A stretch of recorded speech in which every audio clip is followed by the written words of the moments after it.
Bienvenido, Leo. Gracias por contar tu historia aquí en Foránea. Muchas gracias, Michelle, por la invitación.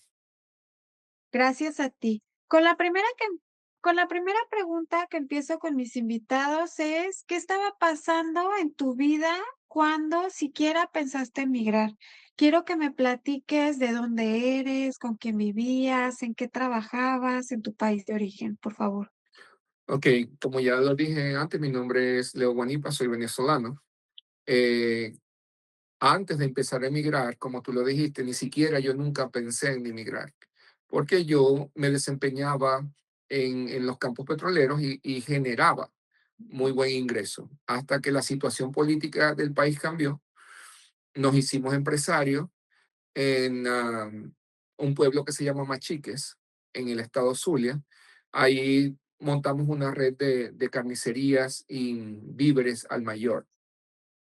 Luego de esto empezó un torbellino político donde nos vimos envueltos porque éramos opositores, porque teníamos que contribuir con la revolución, con nuestros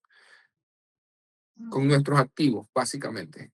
Y, aunado a eso, tuvimos que cerrar todos esos negocios e irnos del pueblo por otros escenarios violentos con los círculos bolivarianos del momento, etcétera. Estoy hablando hace aproximadamente 13, 14 años o 14 años aproximadamente. Sí. Luego de allí volví nuevamente al área de mi expertise, donde yo era muy bueno en la parte de mantenimiento y reparaciones, en el troubleshooting de sistemas eléctricos, de generación, de control en las petroleras. Ujú, Mi último trabajo fue en una empresa que se llamaba PetroSaudi. Estuve trabajando en varios países, en el Caribe y en Europa con esta compañía como Chief Electrician. Fui el primer venezolano en esa compañía en alcanzar este tipo de posiciones. ujú. Eh, Todo era un problema, entrar y salir del país, enfrentar al ejército, enfrentar las situaciones políticas, las persecuciones, y allí en ese momento fue cuando decidimos abandonar el país. Eso pegó con que ya yo le estaba tramitando una visa de estudiante para mi esposa, este, para que ella se dedicara al área de skincare mientras pues pudiéramos resolver todos los problemas. Y en ese momento es que ya cuando ya se hizo bien difícil las persecuciones, cuando ya se hizo bien difícil conseguir los alimentos, fue cuando decidimos venir a Estados Unidos, un país que ya conocía con anterioridad porque había tenido la oportunidad de visitar muchas veces. Y así fue como realmente llegamos a este país. Y cuando siquiera pensaron en migrar, ¿lo platicaron tú y tu esposa? ¿Lo platicaron? Bueno, tienen 2 hijas también, ¿verdad? 2 hijas chiquitas en ese entonces, ¿lo platicaron con ellas? ¿Cómo fue el tomar esa decisión de sí nos vamos a ir? Explicarles o explicarle a la más grande qué es lo que iba a pasar. ¿Cómo fue ese momento en donde ya tomaron la decisión y dijeron: "Nos vamos a ir"? Mira, el detonante grande fue, eh, ya estábamos viviendo todo este tipo de torbellino que estaba sucediendo políticamente en nuestras vidas, en nuestro alrededor. Y en Venezuela siempre había, la gente mayor decía, Venezuela va a ser como Cuba, Venezuela va a ser como Cuba. Y yo no entendía cómo era Cuba, yo no sabía de Cuba realmente cómo se vivía en Cuba. Y yo le dije a mi esposo un día, vamos para Cuba. Okey. Fuimos a Cuba, estuvimos, no sé, como una semana y media, 2 semanas y media en Cuba. Y yo dije, si Venezuela va a ser así, con la gente que dice que va a ser así, yo no quiero vivir así. Yo quiero algo mejor para nuestras hijas, aparte de que ya era bien difícil la situación con el tema del ejército, etcétera, que teníamos que estar dando dinero para que no nos dejaran quietos, básicamente. Entonces, en ese momento, la verdad, no lo consultamos con las niñas, son niñas. Una tenía 9 años, la otra tenía 4 años. Mi hija ya yo la había traído para acá, y ella en un momento que presenció personas peleando, discutiendo en el negocio por comida. Nosotros veníamos llegando de un viaje de Estados Unidos y ella dijo, papi, pero en Estados Unidos no se va la luz, ni la gente se pelea por la comida. Eso aunado al viaje que ya habíamos hecho a Cuba, pues fue determinante y ahí decidimos, nos vamos y nos fuimos. Nos vamos Y ahorita que podemos. Fue lo que yo le dije a mi esposa, vámonos ahorita que todavía aunque sea pagando se puede salir, porque en algún momento no vamos a poder salir. ustedes ya habían venido a Estados Unidos de paseo, ustedes ya conocían, pero pues una cosa es venir de vacaciones y otra cosa es venir a quedarse y ya ver pues la realidad que vivimos los que emigramos, que vivimos los latinos. ¿Cómo te fue con, pues, con ese enfrentarse a ya estar viviendo en otro país completamente? Mira, eso fue la verdad un, un shock muy grande, porque eh, cuando nosotros vinimos rentamos en el Doral, en Florida. Recuerdo que la renta eran $1,800 más todos los biles en aquel entonces, hace 12 años atrás. Y cuando mi primer trabajo que yo conseguí, yo ganaba $1,600 al mes. Solamente en la renta estaba $200 upside Okey. down, más los biles. Y aunado a eso, mi esposa ya estaba estudiando, ¿verdad? Y había que pagar esa mensualidad. Y ella en los primeros meses, yo diría que los primeros 6, 7 meses, ella no trabajó mientras se organizaba con las niñas, las escuelas, etcétera. Y ese fue el primer impacto, porque como todo inmigrante, todos tenemos una historia. Uno viene acostumbrado a otro tipo de trabajos a niveles altos, gerenciales, bien remunerados, a empezar a hacer lo que la mayoría hacemos. En este caso fue la construcción. Mm. Em, yo simplemente pensaba en mi mente que eso iba a pasar, esto iba a pasar. Fueron, al igual que la mayoría de mucha gente, fueron situaciones muy difíciles porque yo a veces, yo trabajaba en este trabajo y de noche buscaba trabajos de remodelaciones, etcétera. Seguía haciendo lo mismo. A veces pasaba 2 o 3 días que mi esposa me llamaba a ver dónde yo estaba para llevarme ropa para cambiarme y comida, porque no nos veíamos porque yo, primero teníamos un solo carro y era imposible. Entonces yo lo que hacía era que pernotaba, trabajaba casi toda la noche, dormía un par de horas y de ese mismo sitio me volvía a ir al otro trabajo. Y a veces pasaban 2 o 3 días que yo salía de mi casa un lunes y llegaba un miércoles. Y ahí nos poníamos de acuerdo porque yo agarraba tren o agarraba bus donde mi esposa me podía ir a buscar para retornar a la casa. Yo lo que siempre pensé fue que eso iba a pasar, que eso era momentáneo y que en algún futuro íbamos a estar mejor. ¿Y te acuerdas, por ejemplo, el primer día que empezaste a trabajar en la construcción, qué sentiste? ¿Cómo cómo se siente uno de, pues, de trabajar primero como profesional en su país y llegas aquí y, pues, tienes que empezar en trabajos a lo mejor que uno sí sabe que tiene que llegar a hacer, pero cuando llegas aquí, pues, se convierte en realidad y hay que asumirlo y hay que agarrarlo a, como dicen, agarrar el toro por los cuernos y ponerse a trabajar. ¿Te acuerdas qué sentiste, por ejemplo, físicamente trabajando, en la construcción? Bueno, mira, no te voy a negar que fue un poco como bajar, hacer un step down, pero afortunadamente nunca le he tenido miedo al trabajo y tengo muchas fotos donde estoy echando pico y pala literal, bañado en polvo, etcétera. yo me bloqueé de la forma de que mi vida anterior no existe, esto es lo que hay y esto es lo que tengo que enfrentar. Y yo siempre dije, si yo la hice en mi país, yo la puedo hacer donde quiera. Y sí, tenía momentos en que quizás me abrumaba un poco el tipo de trabajo, pero inmediatamente yo ponía en mi cabeza, tengo 2 hijas y una esposa que mantener. Tengo 2 hijas y una esposa por la que tengo que pasar. Y entendí que este no era un país de velocidad, sino de resistencia.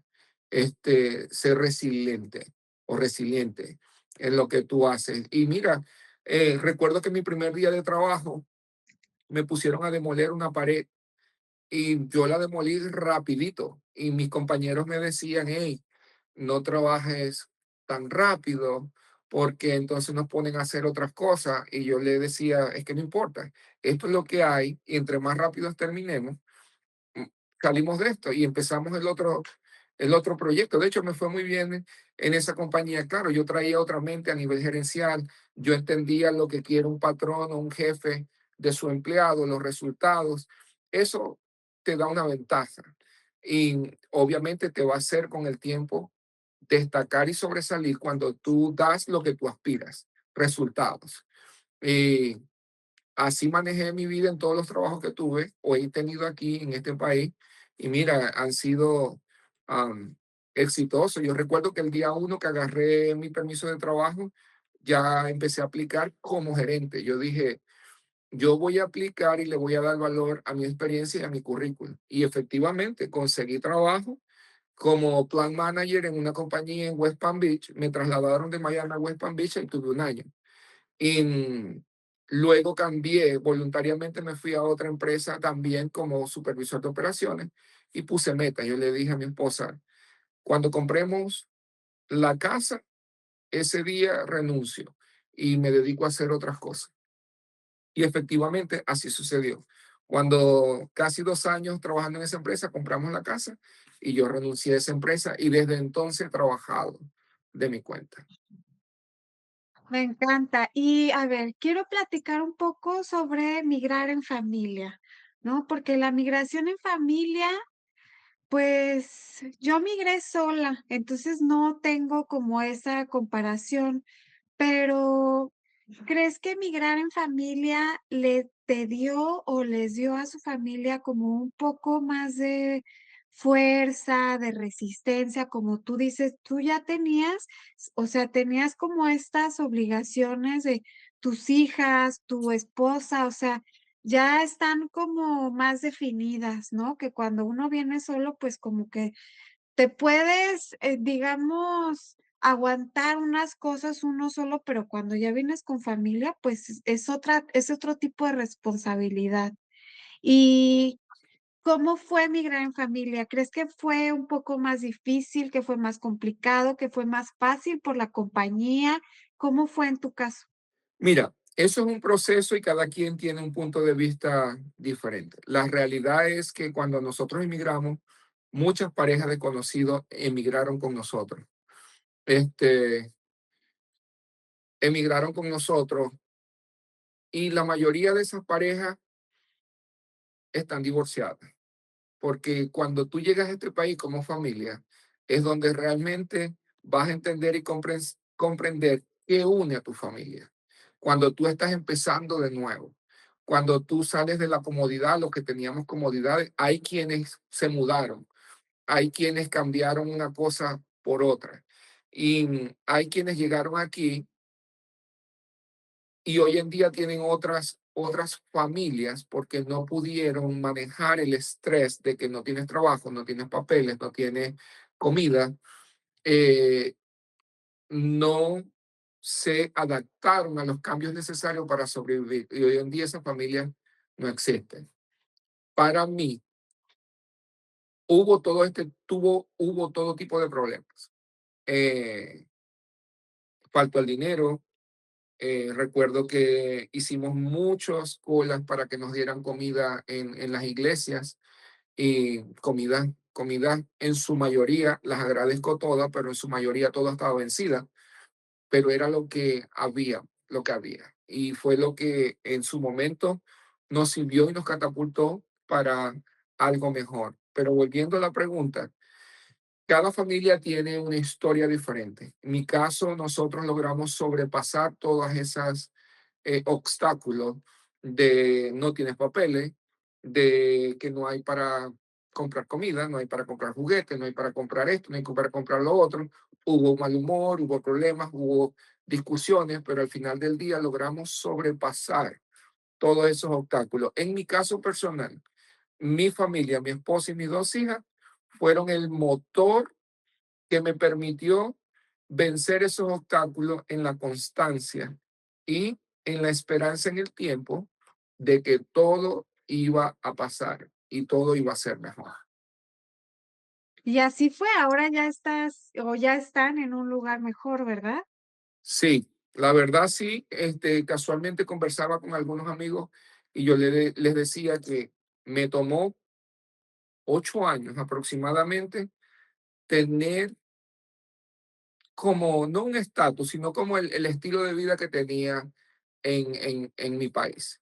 Este tipo profesional, que ganaba mucho dinero, solvente todo el tiempo, sin deudas.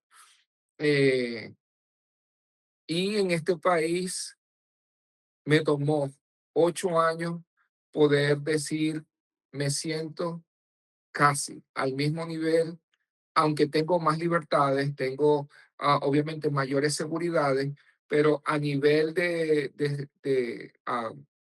estilo de vida, yo creo que ya estoy en este año igual que como estaba en Venezuela. Eh, Felicidades. Gracias, muchas. Y, este, cuando uno pasa por tantas cosas, cuando migra, cuando tienes que trabajar en cosas que no pensaste que fueras a trabajar, cuando tenías que tener más de un trabajo, o 2 o 3 trabajos, los que fuera, llegando a un país nuevo. Después de varios años, a mí me ha pasado, por ejemplo, que ya valoro las cosas que son más importantes, ¿no? A mi familia aquí, mi familia en mi país de origen. em, Como que uno aprende también a valorar esas cosas que no son, claro, lo es importante lo económico, pero es más importante otras cosas como la comunidad en la que nos manejamos, como la familia, en tu caso, ¿no? Tus hijas, tu esposa. ¿Cómo crees que ha cambiado como ese sentido que tenías desde antes de emigrar, ahora que eres migrante, como en las cosas importantes de la vida? Sí, mira, cuando tú estás en la distancia hay cosas que, que toman importancia y una de las cosas que debemos aprender en este país es a establecer prioridades. Y mi caso fue una vez que me mudé, mis prioridades fueron mi esposa, mis hijas y ver cómo seguía ayudando a mi mamá y a mi papá, que estaban en aquel momento pues vivos. Eh, Le comentaba a alguien muy cercano en estos días, yo le decía, mira, yo me considero un hombre sumamente feliz. Tengo mi familia, tengo mis hijas, ah, tengo un income que me permite cubrir todas mis necesidades básicas. Como todo el mundo, a veces me enfermo, a veces no, estoy bien. Y entendí que no es tener dinero en abundancia lo que te da la felicidad, ni persigo aún o ya ese sueño del dinero, el dinero, el dinero. Hay cosas más importantes, como yo les explicaba a esta persona, le he dicho, mira, en los últimos 5 años yo he estado ahí todos los días para llevar a mis hijas a la escuela, irlas a buscar a la iglesia sin problema. He estado en todos los eventos importantes de su vida. Eso no tiene precio, eso no se puede comparar. Esas memorias nadie se las va a poder quitar. Y tú ves la vida diferente, pero tienes que adaptarte para eso, porque de cierto modo, para tener éxito en otro país tienes que soltar lo que quedó o lo que eras en el otro país sin perder su esencia ni buscar mejoras en lo que estaba. Pero yo he aprendido que lo que te ayuda es a adaptarte a cada situación. ¿Y cómo le han inculcado a tus hijas o a sus hijas el amor por Venezuela? Bueno, mira, eh, la hija mayor, en Maracaibo tenemos una forma particular de hablar, de expresarnos. Somos conocidos por ser una gente muy divertida, gritona, exagerada, y nuestro hablar es diferente al del resto del país.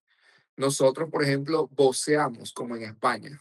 Okey. Eh, nosotros eh, tenemos refranes típicos, música típica, etcétera, y de la forma que ellas recuerdan Maracaibo, por ejemplo, es por el hablar.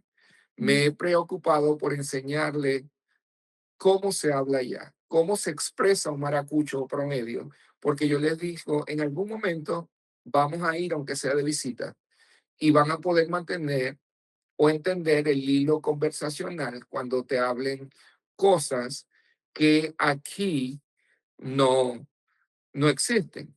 Por ejemplo, la pequeña, ella llegó de 4 años. Ella llegó con un vocabulario muy limitado y ella aprendió cosas en inglés. Y yo me preocupo, por ejemplo, yo le digo, mami, ¿qué es un chiffonier?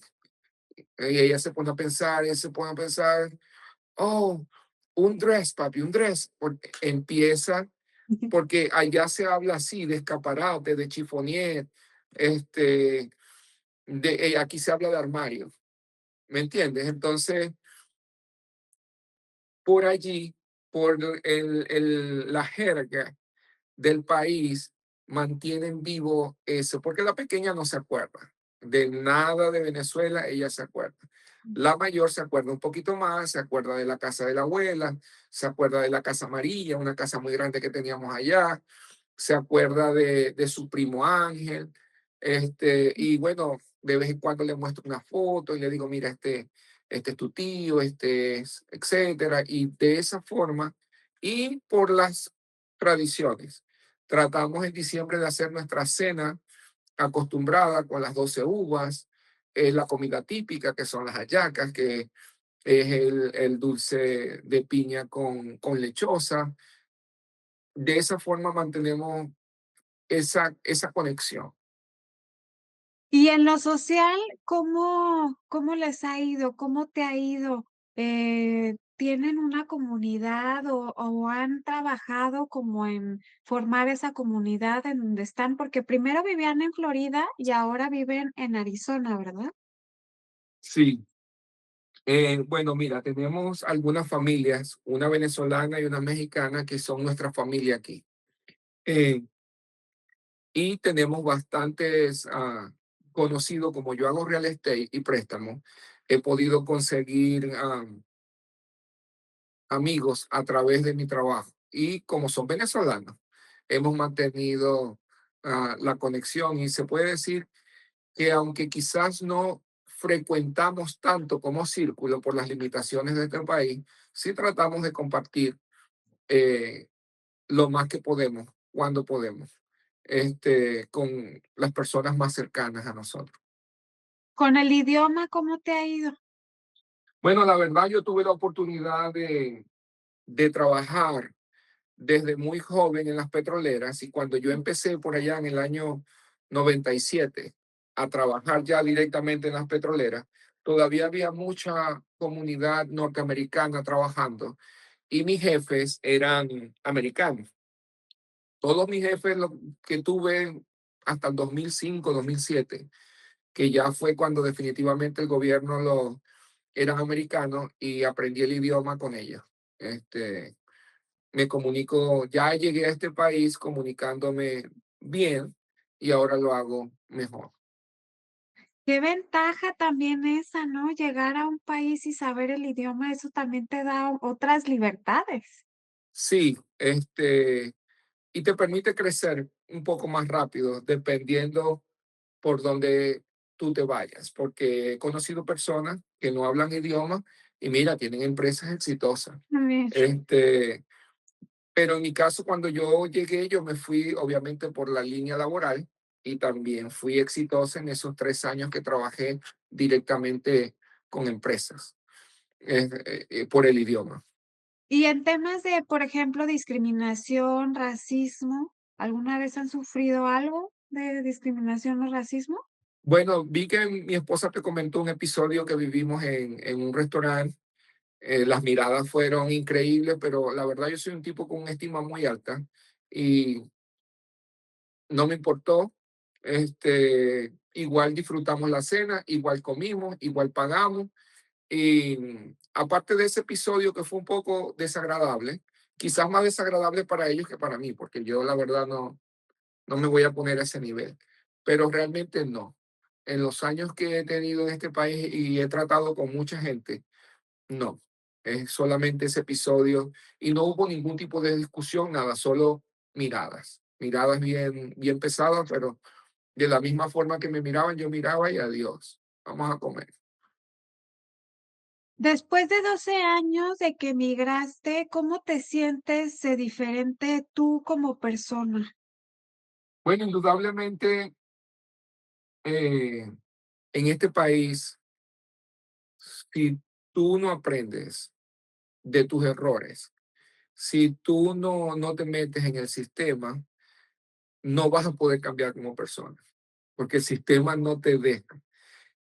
Hoy en día, obviamente tengo 12 años más, eh, he aprendido a moldear mucho mi forma de ser o como era antes. Uno siempre es joven, más altivo, es un poco más soberbio, un poco eh, más impetuoso, pero el tiempo y las situaciones te ayudan a entender que tienes que ser más respetuoso, más humilde, más tolerante, más comprensivo, más empático, y de esa forma, obviamente vas a ser una mejor versión de ti. Y de estar trabajando, me dijiste que empezaste a trabajar en la construcción y ahora te dedicas a bienes raíces y a préstamos. ¿Cómo brincaste de una cosa a otra? Bueno, mira, yo empecé cuando llegué a trabajar en construcción. Eso era en la Florida. Y allí trabajábamos con alguien que hacía flip, pero flip de millones. Nosotros remodelábamos apartamentos de lujo y pues yo empecé a mirar el negocio. Sin embargo, hice una pausa cuando me fui a trabajar en estas empresas como plan manager y supervisor de operaciones. Luego que salgo de allí, yo dije, quiero hacer algo para mí. Y empecé de mi cuenta por unos 6, 7 meses a trabajar otra vez construcción. Eh, el tema es que en Florida, prácticamente en muchos casos, yo sentía que tenía que ofrecerle dinero al dueño del contrato de la casa para poder trabajar por el nivel de competencia, por lo menos que había en ese momento. Y yo le dije a mi esposa, ¿sabes qué? Yo voy es, con los años, yo no voy a rejuvenecer, yo voy a envejecer. Yo necesito hacer algo que me permita mantenerme más enérgicamente, de menos esfuerzo físico y que me permita compartir más tiempo con ustedes. Allí fue donde surge la idea de hacer real estate. Eh, fue muy difícil. Hace 12 años, cuando llegamos a este país, yo intenté hacer licencias en la parte eléctrica. Hace 12 años el sistema no estaba claro o tenía muchas trabas que te ponían incluso las mismas personas que trabajaban en estos sitios. Yo recuerdo que fue una de las grandes frustraciones cuando yo intenté hacer mi licencia de electricista en Florida, la cantidad de documentos que me pidieron. Ellos pensaron que yo no las iba a conseguir. Y yo las conseguí todas. Todo lo que ellos me pidieron, referencias internacionales, referencias, el curso que yo había hecho, todo traducido, todo me pidieron. Cuando yo me presento con la carpeta, me dicen, bueno, ahora necesitamos que tu jefe en las empresas americanas que tú trabajaste tenga la licencia de electricista del estado de la Florida. Yo recuerdo que dije, no, yo tiré la carpeta contra el piso, recuerdo. Y le dije a esta persona, oye, si tú no me querías dar la licencia desde el principio, no me hubieras, ya yo tengo 3 meses colectando toda esta información, todo lo que tú me pediste. Pues, fue un problema. Ya con los años han cambiado algunas cosas, o por lo menos los procesos están claros, y mucha gente ha podido convalidar títulos y etcétera, pero ya yo me sentía que ya no quería Ujú. eh, hacer ese proceso por lo frustrante, porque entendí que habían otras formas de ganarse el dinero. Y entonces allí es cuando me hice real estate agent. Y luego, cuando empecé a trabajar con personas que no tenían documentos para comprar propiedad, había muchas limitantes. E incluso le dije a mi jefe, hey, quiero hacer un préstamo para alguien que tiene Haití. Un señor americano me dijo, eso es ilegal. Y dije, no, no es ilegal. Me dijo, yo tengo 27 años en este negocio y eso es ilegal. Yo dije, no, no es ilegal. Llamamos a un lender y efectivamente 100% legal y es legal. Hay mucha gente que no sabe que con ITIN o sin ITIN pueden comprar su propiedad. Entonces yo vi esta deficiencia o el nicho en la parte de préstamos. Hice mi licencia y he ayudado a mucha gente con ITIN, sobre todo mexicanos y sin documentos a comprar su propiedad legalmente sin que los estafen. Porque de la forma como la mayoría de las personas han comprado propiedad sin documentos, ha sido con inversionistas privados a intereses altísimos y unos contratos que si casi si dejas de respirar te quitan la casa. En cambio, en estos procesos con los bancos no sucede. Eh, Cumples con ciertos requisitos y puedes comprar tu casa legalmente en este país. Y de esa forma brinqué de trabajar en operaciones a hacer real estate y a hacer préstamos hipotecarios. Y algo que siempre les pregunto a mis invitados es, algo que a ti te hubiera gustado, ¿qué consejo le darías o qué te gustaría decirle a alguien que está pensando en migrar o que recién está migrando? A ti te gustaría que te hubieran dicho. Bueno, mira, si no ha salido del país que sea de origen, lo primero que le diría es que tenga claro dónde va a llegar, con quién va a llegar y cuál es su plan para salir de allí, de donde va a llegar en los primeros 3 meses. Eh, sea que lo reciba un familiar, un hermano, etcétera. ¿Qué vas a hacer cuando llegues? Tienes claro, entiende que ahorita hay la facilidad del Internet que te da información de todo. Y una vez que estás aquí, yo le diría a esa persona que aprenda muy rápido a entrar en el sistema. Aprenda muy rápido que tiene que conseguir crédito. No importa que no tengas social, puedes hacer tu crédito con tu ITIN. Aprende a que no matter what tienes que pagar tus taxes. Este, que no es algo que es opcional. Tienes que pagar tus taxes, tienes que estar organizado y tienes que establecer prioridades. Eso es lo que yo le diría. Y que no se rinda, que no es un país de velocidad, sino de resistencia. Me encanta. Y siempre les pido a mis invitados que escojan 2 canciones. ¿Cuáles canciones escogiste y por qué? Escogí la de Confieso de Cani García porque ella escribió esa canción para su papá muerto. Y yo no hay un día que yo piense en mi papá y en mi mamá que murieron estando yo aquí. Primero murió mi papá y luego murió mi mamá al año y medio. Y fue una situación bien difícil. Y para los que tenemos los papás muertos y que no tuvieron la oportunidad de despedirse, por ejemplo, este, yo también confieso que me hace mucha falta y que yo no tengo la foto en la nevera, pero la mantengo en mi mente de mis papás. Eh, Dos personas que lo dieron todo, dos personas que se preocuparon por darnos un techo, darnos educación y darnos ah, ropa y sobre todo muchos principios. Mi papá era un señor de muy pocas palabras porque él era del campo. Él no leía bien y escribía bien, pero tenía algo que mucha gente no tiene, valores. Tenía principios y tenía una palabra. Él siempre decía que la palabra de un hombre vale más que un documento.